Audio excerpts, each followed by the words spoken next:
Hello Pisces, here's your weekly horoscope for January 10 to January 16. I would guess that given the unexpected events of last week in the USA, many Pisceans have run for the hills. Pisces is a very gentle sign and they generally do not like fights, confrontations, certainly not aggression as well. And they can be a little bit fearful of that kind of behavior, and it does get you worried and upset, especially when things are very uncertain. Unfortunately, uncertain times are not about to end soon because the Mars moving into Taurus and squaring Saturn that kind of indicated these major issues beginning last week. It continues on this week, so there's still some strife afoot in the world. Continuing on, basically Mars squaring Jupiter and squaring Saturn at the same time. Even though they're moving away from one another, Mars keeps them together, so to speak. So there is the potential for progress to be made for you, especially in regards to hidden matters at work. It could be that things are going a little bit better behind the scenes than you may believe, given the bad news that we're hearing all the time. But Mars square Jupiter tends to make things very, very busy for everybody. And you do tend to take on a bit much sometimes, Pisces. It's like you think you have the energy of two people because you have two fishes as your symbol, and you do tend to sometimes take on a bit much and then get yourself stressed out because of it. So watch out for that behavior this week. That is a tendency for Pisces to take on a bit too much, and the Mars-Jupiter square already may indicate that. So things could get rather hairy this week for you.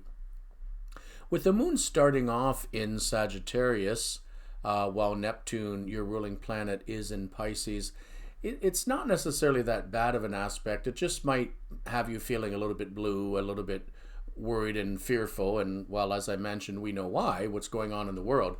But as the moon carries through Capricorn and Aquarius and then ends up the week in your sign of Pisces while it conjuncts Neptune, there probably is more of a tendency for you to be feeling a little bit more relaxed and calmer at the end of the week. In fact, don't be surprised if you have your own intuition or ESP kicking in by the end of the week, and you should listen to it. The Moon-Neptune conjunction can do that for Pisces. With Venus in the sign of Capricorn right now, that does put it in a very fun part of your horoscope. So it is very, very possible that in spite of all the difficulties going on in the world, you still can enjoy some good times with family, friends, keeping up online with associates, work if you're working. So there is a lot going on, a lot of communication, a lot of interactions with people as well. As I said, there could be too much going on and possibility of some control issues or fights or disagreements coming up as well. Pisces as a sign tends to be a little bit accident prone. Pay more attention to what you're doing this week, eyes in front of you, things like that. There is a potential for accidents with Mars square Saturn, and although it doesn't directly hit your sign, just in general, the world's a little nutty right now, so you want to keep your eyes and ears very wide open, Pisces.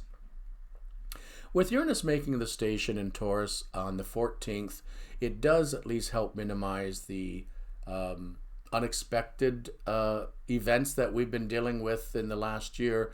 Those should lessen somewhat. There is more of a chance, of course, of healing and recovery to occur as this year wears on. But this first few weeks of January is still a little bit tough for a lot of people. With the Venus in Capricorn, as I said, even though it doesn't conjunct or aspect the Sun-Pluto conjunction, if only it was, it might be a little softer in that case. But at least with Venus where it is, you do have the opportunity to take some time for some fun as well, and I hope that you do, Pisces.